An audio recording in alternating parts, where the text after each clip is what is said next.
Before Shopify, were you wondering, where are my sales at? Now you're selling with Shopify, the global commerce platform supercharging your selling. You have no problem selling online, in person, on social media, and beyond.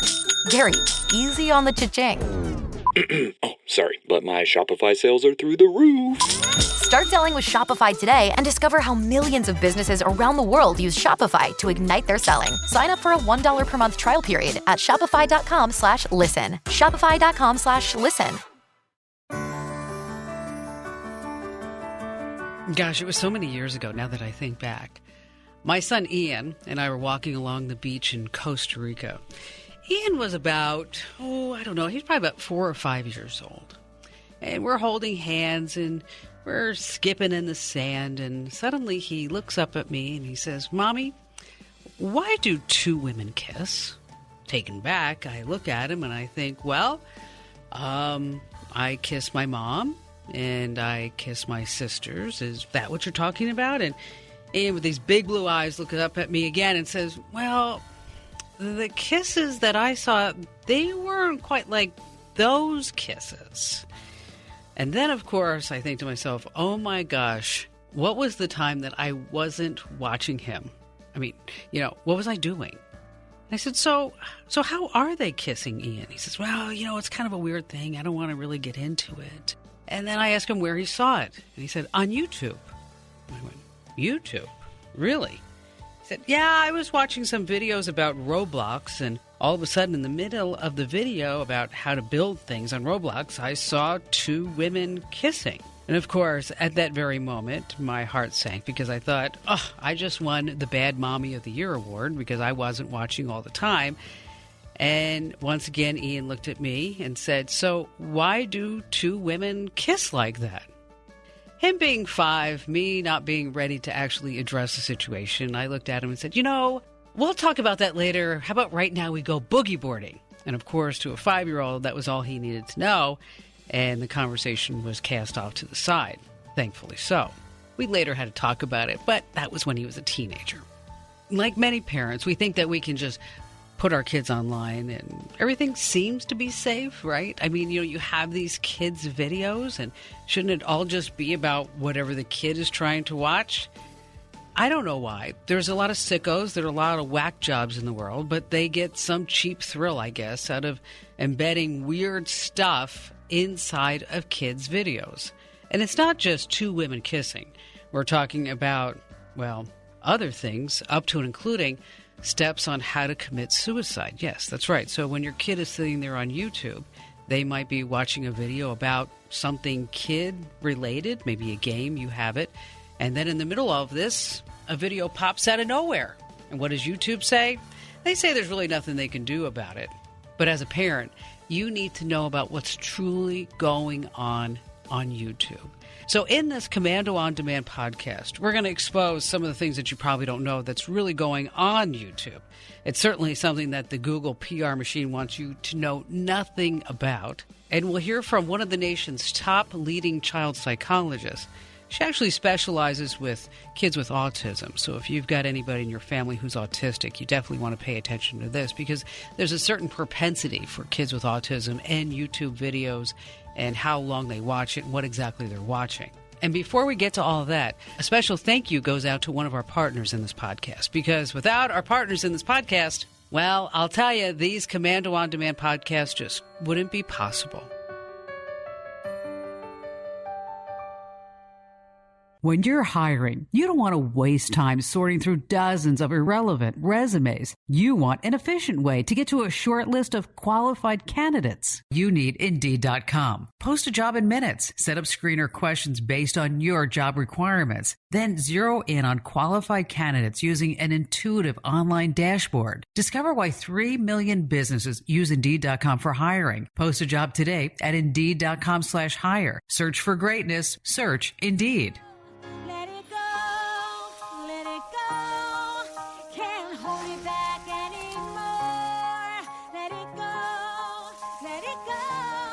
Yes, of course. That's Let It Go from the movie Frozen. Frozen, since its debut in 2013, has generated, well, last time I looked, it was $1.3 billion. Okay, huge success.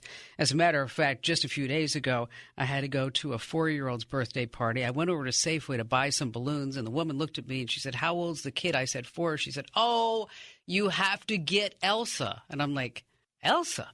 I got to get Elsa?" She said, "Yes." And she pulls out this life-size balloon of Elsa. Of course, that I say, "Oh, yes, I need Elsa." I get Elsa out to my car. I'm thinking, how the heck am I going to get Elsa in my car and over to the birthday party? That's a whole nother different story.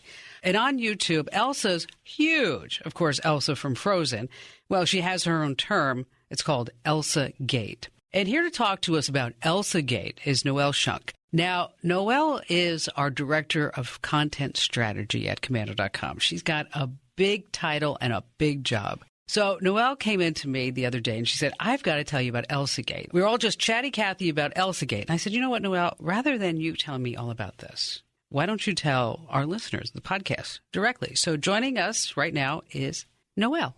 Thank you, Kim. Hi, Noelle. So Elsagate, explain to everybody what Elsagate is. Okay, I did some digging on this. The term Elsagate was coined just 2 years ago, 2017, but it's been around a lot longer. Gate, that comes from Watergate. Sure. So anytime there's a scandal, we're going to tag Gate onto it. What this refers to is this phenomenon of these videos that creepy people are making using Disney characters, superheroes, popular cartoon characters that are especially targeted toward little kids. We're talking like preschoolers, toddlers. And Elsa is a huge target for this. Right. Well, we did some digging and we watched some of these videos. And at first you open them up and you think, oh, it's an Elsa video. It's a picture, we're going to watch a video about Elsa and her sister. And then you start watching it and you realize it takes a really dark, disturbing turn. So we're not like walking into the frozen caves and caravans and things like that. No. So in one of them, this is interesting because you told the story about Ian and the 2 girls kissing. Right. One of the videos that we saw had Elsa and her sister. Her sister's taking care of her and Elsa is sick. She's laying in a bed. And next to the bed, there's a hypodermic needle on the counter. And I can't understand why any child would need to know or see. Okay, so wait a second. Right. So this is like an animated cartoon. Yes. Okay. And so say that again. Elsa is giving her sister a hypodermic needle. Elsa is sick and her sister is taking care of her. Okay. And there's a hypodermic needle next to the bed. Because when you're sick, you always need that. Right? Right. Okay. Right. So Elsa's sister leans over to her and says, "You're hot."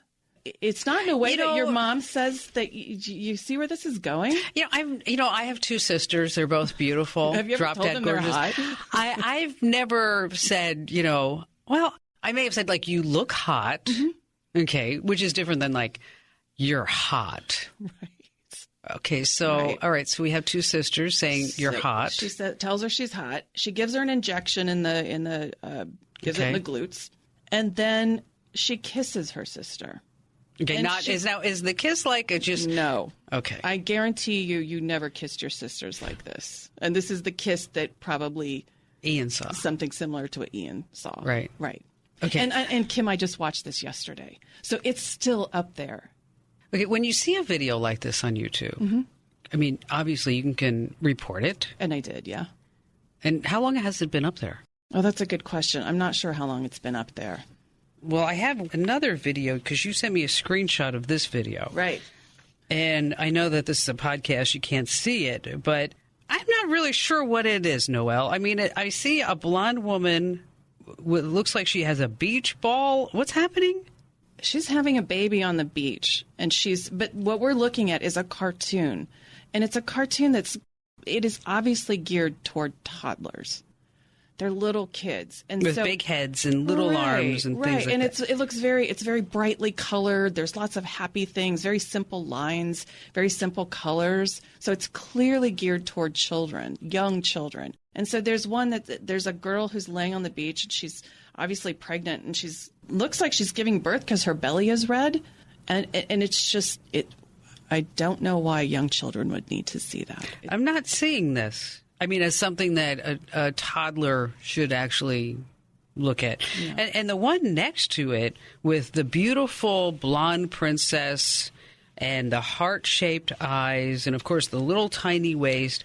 And then there's a guy next to him with really weird eyebrows. Mm-hmm. I mean, what is going on with that? Big blue eyes.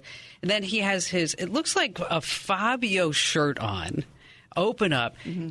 And he's got a 6-pack. Oh, I think he's got a 12-pack. I mean, look at this. With look at the little tiny boy shorts he's got on. Mm-hmm. And he's got like this sinister look, giving the princess something. Right. So you know what I thought when I saw this? It looks like he's roofing her, right? It does. Like he's done something to put her into this hypnotic state. And she's got, there's hearts, and she's like in La La Love Land, and he's got this sinister look on his face.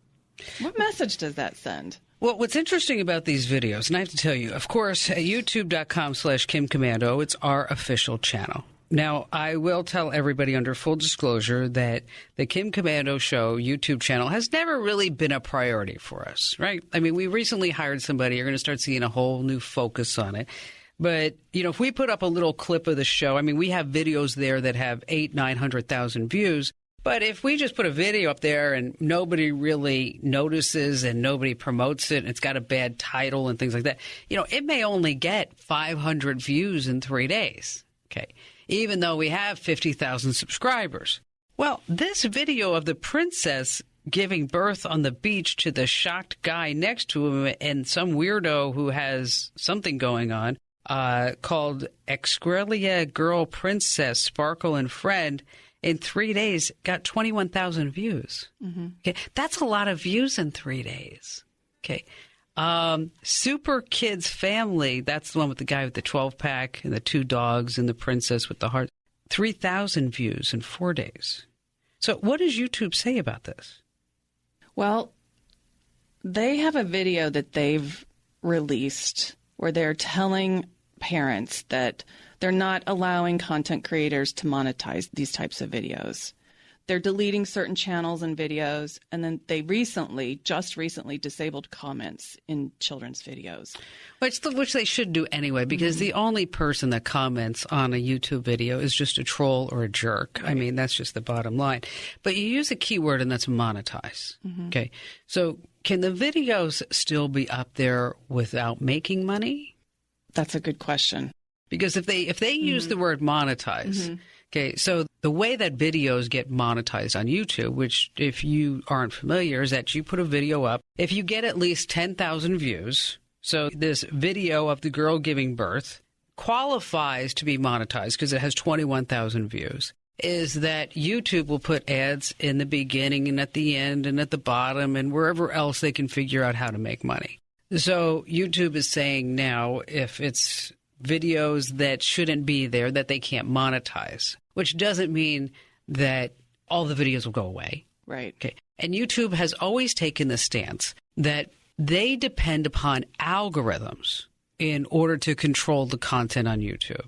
Now, if you're not familiar with algorithms, let me tell you something. Algorithms are just computer programs, if, then, or else statements. And, of course, they're using artificial intelligence. And by using algorithms, guess what? They don't have to use human beings. Because as we know with Facebook, people that are seeing all these weird stuff that's going online, they're saying, well, it's making me crazy and I'm frustrated and I'm going nuts and you name it. So on YouTube, they say that they cannot have enough human beings because of those numbers I mentioned earlier. So it's really up to the parents, right? Right. I mean, that's why we wanted to do this with you today, because we wanted to give them that information, right? Educate them. I have a friend who's a mom to triplets that are 4. Oh, my gosh, the poor thing. She had no idea about this. I sent her these videos. Her kids are enamored with Elsa.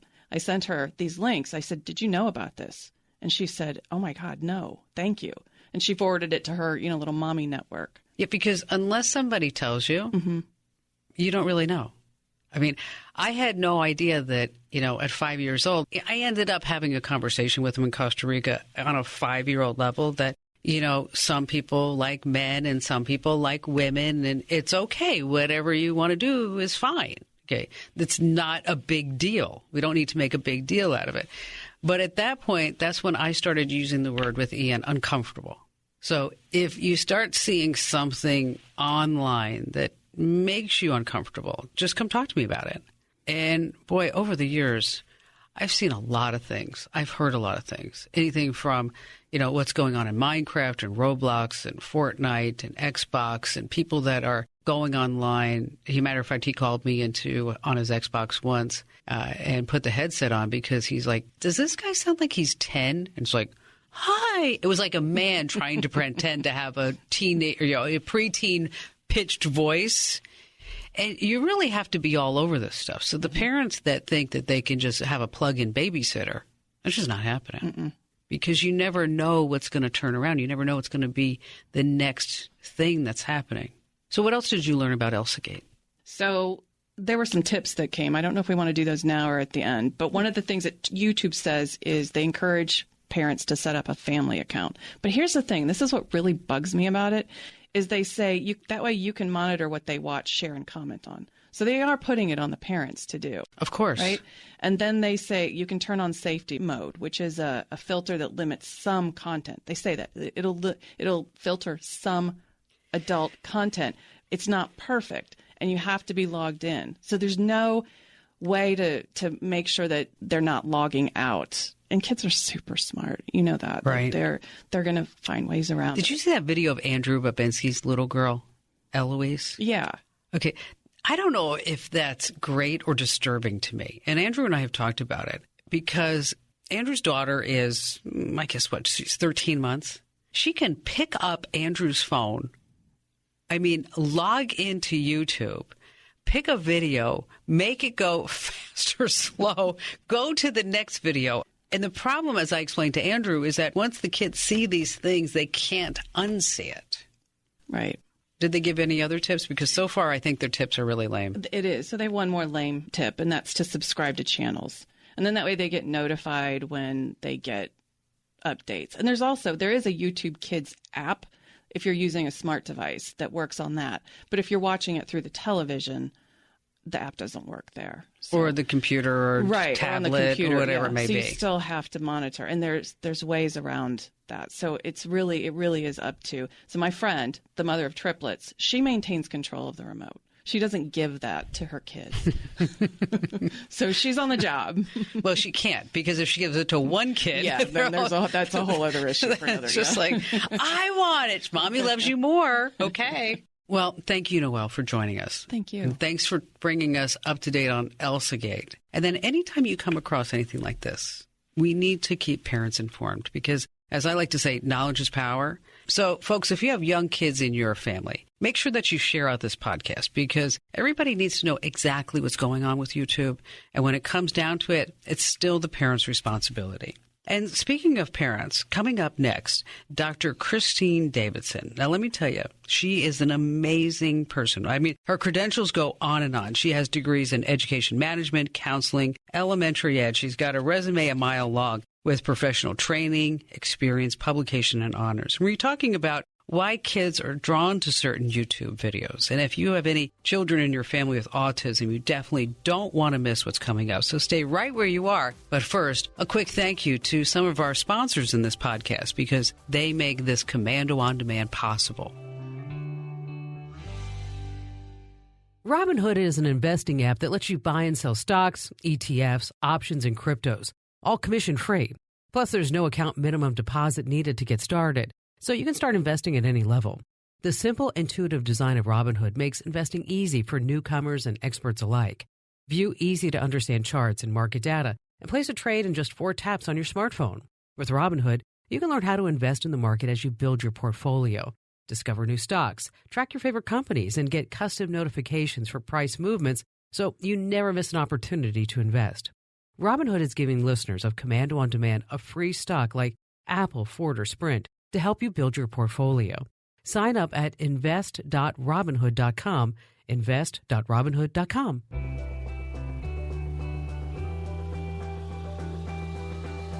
Hey, welcome back. We're going to take a few minutes now and speak with Dr. Christine Davidson. She's a licensed educational psychologist. She's the president and owner of the Davidson Learning Center in Huntington Beach, California. And as I mentioned, she's got all kinds of degrees, and she works with kids and adults of all ages. And she specializes in kids with learning disabilities and also kids with autism. And I will tell you here at the onset that Dr. Christine Davidson, well, she's hot. And Dr. Christine Davidson is also my sister. And if you noticed, I didn't say, Christine, that you are like hot. I said, you're hot. You're good looking. Yes. You're beautiful. Okay. Oh, well, thank you. Well, thanks for joining us. And you heard us talk a little bit about Elsagate and what's going on with YouTube. What have you seen in your practice? Well, in my practice, I do test students and I do listen to kids tell me things and parents tell me what's going on with them and their lives. And a few stories that I've had lately have been very disturbing. One was a little mother that was reading with her 3-year-old in the room, in a living room, and a Disney Junior character video came on, and she started watching it with her. And she said, let me see what she is actually viewing. And she was very shocked to learn that it was monsters, turning kids into monsters. And this mom told me that this was an eye-opener for her because this app is being used at her local elementary school. And she asked me, she said, how can these apps slip through the filters and get in the algorithms, and why is there not more policing of the content that appears in front of very young children? And these inappropriate clips have millions of viewers. Well, and that's the point. See, a lot of people think that for some reason that the app is going to be the police. They're going to control all this. But obviously that's not the case. Right. And another parent told me that she has a little toddler, and he's learning to spell 3-letter words, and somehow he was on a nursery rhyme app, and up came how to have sex at school. Wait, and, what? Yep. How to have sex at school with a 3-year-old? Yep. And what she was very concerned about was it started showing them very explicitly how to do it. I have another mother that shared that she has an 8-year-old boy who she walked in the bedroom and he was naked with his friend, and they were laying on the floor. And so she asked him, where did you learn this? And he said, YouTube. Now, the sad thing about this is in the old days, when we were younger, there was usually some kind of abuser or perpetrator, but there's no abuser or perpetrator unless you want to consider YouTube to be those. So that's what, our kids are being exposed to. Because you're right. When you're right, though, when we were growing up, there was that person in the neighborhood, so to speak, right? It was the house that you always avoided. It was that person at a party, or maybe the long distance family member that your mom warned you about. But the moment that you open that internet line into your home, and so many parents are using the internet as a babysitter, right? Right. They are. It's much easier to do. And, some of the other stories that I hear, this one is near and dear to my heart because this is a little 13-year-old girl, and I have a granddaughter that's 13 years old. And she went on Snapchat and started making friends with this man who was 23 years old, but told her he was 16 and he went to another local high school. And he started asking her questions. What do you like? What is your favorite color? What do you like to eat? And then he would say, oh, those are my favorite things too. So what happened with this was that he convinced her to pretend she was sick, and she got to stay home. Her parents went to work. He showed up at her door, and said, I'm here to watch a movie with you. And she said, okay, great. So he came in, raped her, and then beat her up, and then left. Oh, God. Poor thing. Oh, my gosh. So, what we need to teach people or children, how their privacy is compromised, okay, and the long-term effects. So another story is about a 12-year-old girl, and her mother told me that she went on YouTube or Snapchat, one of those, and the man came on, and he said that he was a 16-year-old, and he said to her, I want you to take your clothes off. Okay, she took her clothes off. All right, then she went down and ate dinner. She came back, and he was on there again saying, I need you to take your clothes off again. So she said, no, I'm not going to do that. I don't even know you.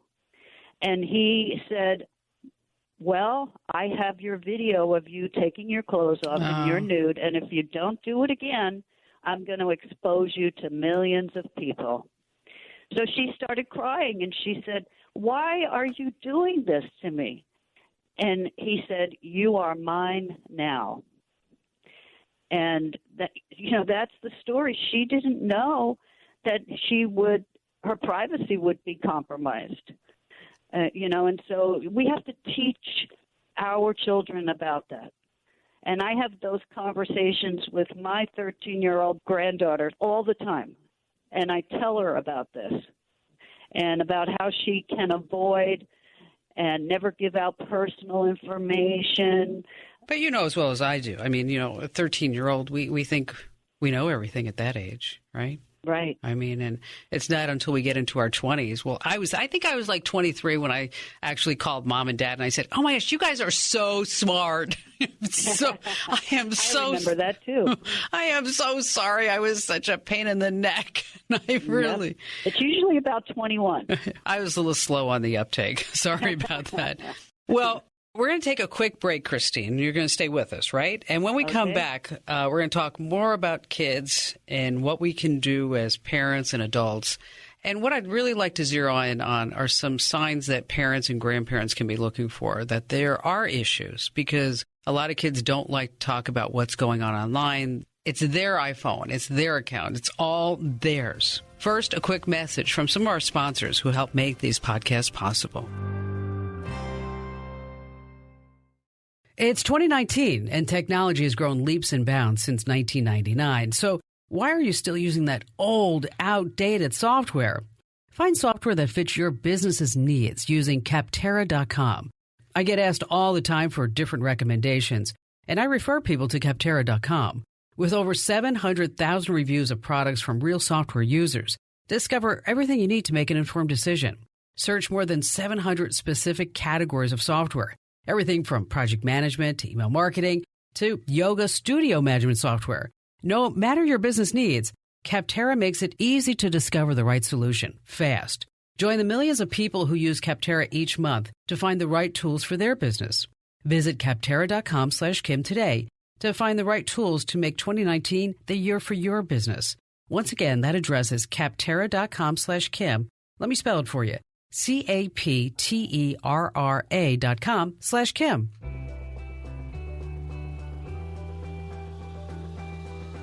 Hey, welcome back to this Komando on Demand. We're speaking right now with Dr. Christine Davidson. And in the interest of full disclosure, not only is she so smart, so beautiful, so giving, so talented, so amazing, she's also my big sister, right? You're so sweet. It's all the truth. I love you dearly. You know that. I say that all the time. I know, and same here. We know that. And we're talking about kids and YouTube. Are there any signs that parents and grandparents should be on the lookout that there could be something wrong? Yes, absolutely. You have to observe their behavior. Is there any changes in behavior? Are they eating more or less, or sleeping more or less? Or do they seem more anxious now? I know you used the word uncomfortable, and are they talking about being uncomfortable or showing some discomfort? And, also look for signs of depression and sadness and not wanting to go to school. Something has happened, and they may not want to talk, but as a parent, grandparent, we need to try to get them to express to us, what is going on, what happened, and put it in perspective. And if they don't want to talk about it, then you can pretend that they are talking for their stuffed animal or for a friend that was in a situation, or maybe they even want to express it drawing a picture or playing with art supplies, sand, or listening to music and then talking about it. So they do like to have some kind of method of talking about these uncomfortable feelings. I got a call on my show last weekend from a guy whose 13-year-old daughter, he had just given her an iPhone for Christmas, right? And suddenly now he said she's secretive. Her grades are going down. Yeah. And he called me because he wanted to put spy software on the phone.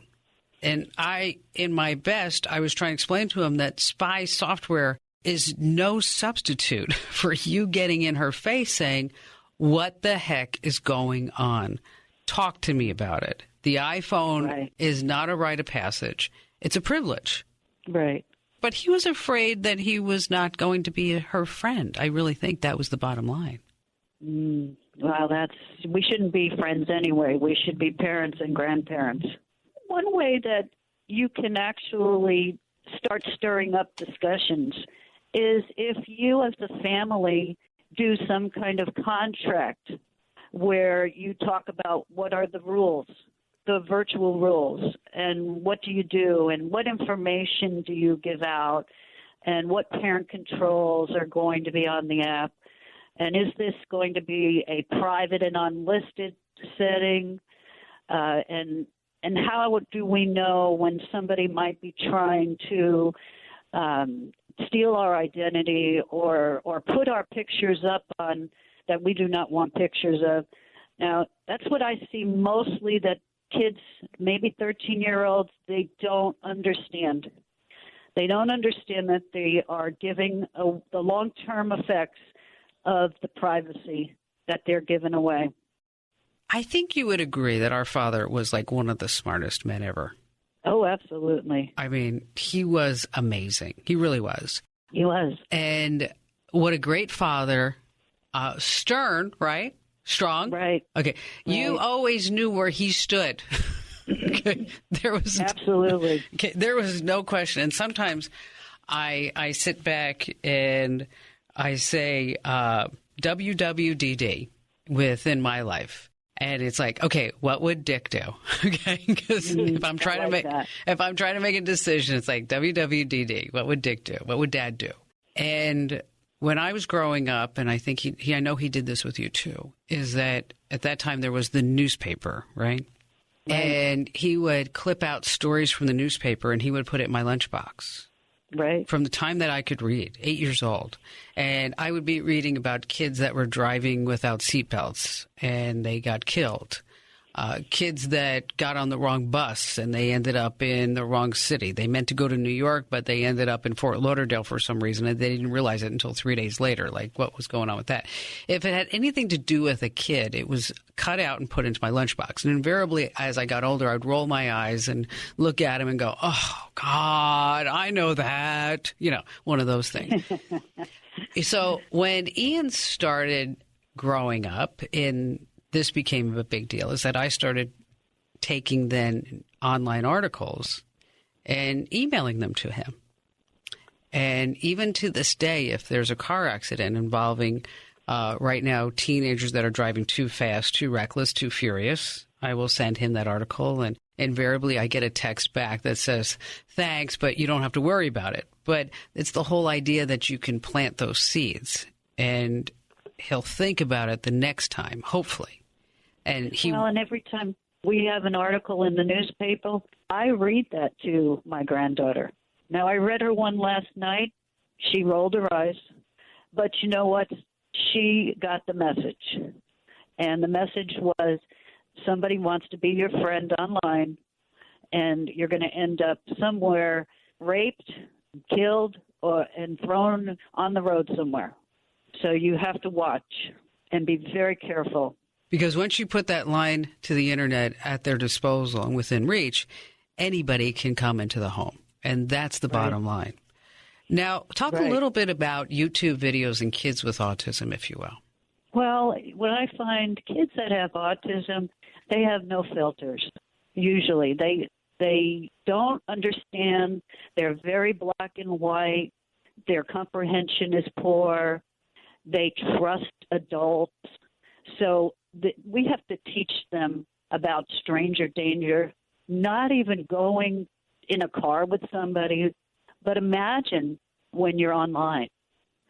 So what our parents, I tell my parents to do, is that you have to monitor, watch with them, ask them how they're making scores and points, put on the privacy setting, the parent controls, and watch what they're doing. You have to be right on top of what's going on, especially with kids that have autism, because they have difficulty filtering out what is right and what is wrong. We teach social skills at my school, and that's because our kids don't get it. If somebody came up to them and said, your mother was in a car accident and she's in the hospital, and I want you to come in my car right now, most of my students with autism would get in the car. So we have a double responsibility to teaching children with autism about safety. And your school is a unique institution. Yes. Why don't you talk about it a little bit? Because I'm so incredibly proud of you. Oh, well, thanks. I worked in the school district for 25 years, and I was a teacher all the way up to assistant superintendent of HR. And I just decided one day, I know what kids need, and I'm just going to do it. So I started in my house, and that quickly flourished. And now we're in a school. We're in a Christian school where we rent classrooms, and our students receive one-on-one individual intervention, and that's with a one-on-one credentialed teacher. So what happens is I test the student. I perform 4 hours of academic testing, auditory processing, visual processing, oral language, and from that 4-hour testing, I develop an individual program for them. So it's a prescription, and from that prescription, we bridge differences. We bridge learning gaps, and we're very successful. You're being very humble. I mean, you are incredibly successful, and the success rate of your students afterwards, it's amazing. You take kids that basically a lot of times people say, I don't know what to do, and you take them, you're like Mother Teresa of education, and you mold them and you move them and you make them self-sustaining adults, which is incredible. Well, thanks. I really like what I do. I'm very blessed. I have a great staff. It takes a village. Our parents are wonderful. But I have one story that I have a student that was a 7th grader.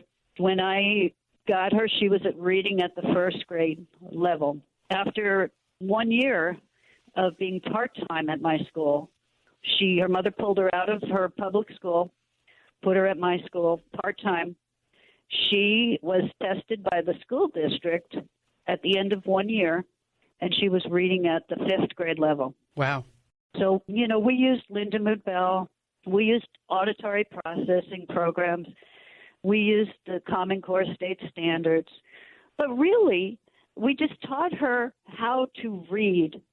And when she first came, she would not read out loud. And now she reads out loud all the time. As a matter of fact, she is in a general education high school. Really? And yeah, that's something. She went from our school to a private Christian 8th grade, and then she went to the local public high school. Now, I haven't heard from this mom, and that means that's a good thing, because I always tell all my parents, if you need me, you need something, I'm here. I'm here for you. And if I don't hear from you, then I'm going to assume everything is working well. Which is a real testament, though. I mean, because you want them to keep going. You want them to be self-sustaining. And let me tell you, folks, if you have any interest in education, if you want to learn more about Dr. Chris Davidson, and Chris, thanks for joining us. Yeah, absolutely. Thanks for having me. Really appreciate it. Head over to our website. That's drdavidson.com. Once again, that's Dr. Davidson, DAVIDSON.com. All right, let's close with some other tips that you need to know. I mean, we've heard the obvious, talk to your kids, watch what they're doing. And, and it's so easy not to do because we're all so busy. That's where you can look at parent control apps. Now, let me tell you something. I've never been a big advocate of parent control apps because I think a lot of people think that it's going to be the end all and the panacea. Because even though you have an app, it still means that you need to be involved. And you want to be a responsible digital parent. And so we have a sponsor, WebWatcher. It's actually a great product. Takes only 5 minutes to set up. Works on your iPhone, your Android, your PC, Mac, Chromebook, you name it. Runs in the background, and it discreetly sends data to a secure account that you can monitor. You can learn more right now at webwatcher.com/Kim. That's webwatcher.com/Kim. And speaking of YouTube, you want to make sure that you report any inappropriate content that you see. And as we spoke about with Noelle, set up the family account, the safety mode, subscribe to channels. And if you can't do any of that, really, you just got to get your kids off of YouTube.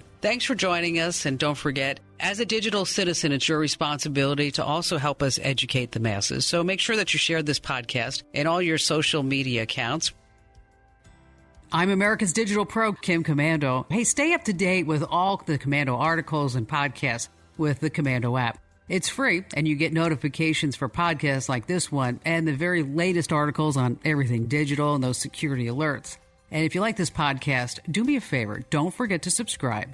Head over to iTunes, Google Play, and also give us a great 5-star rating and review us, because that helps us better our podcasts and also helps more people to find our podcasts. And that's what it's all about. So thanks for listening. I'll see you next time, and I'll see you on the radio for the Kim Komando Show.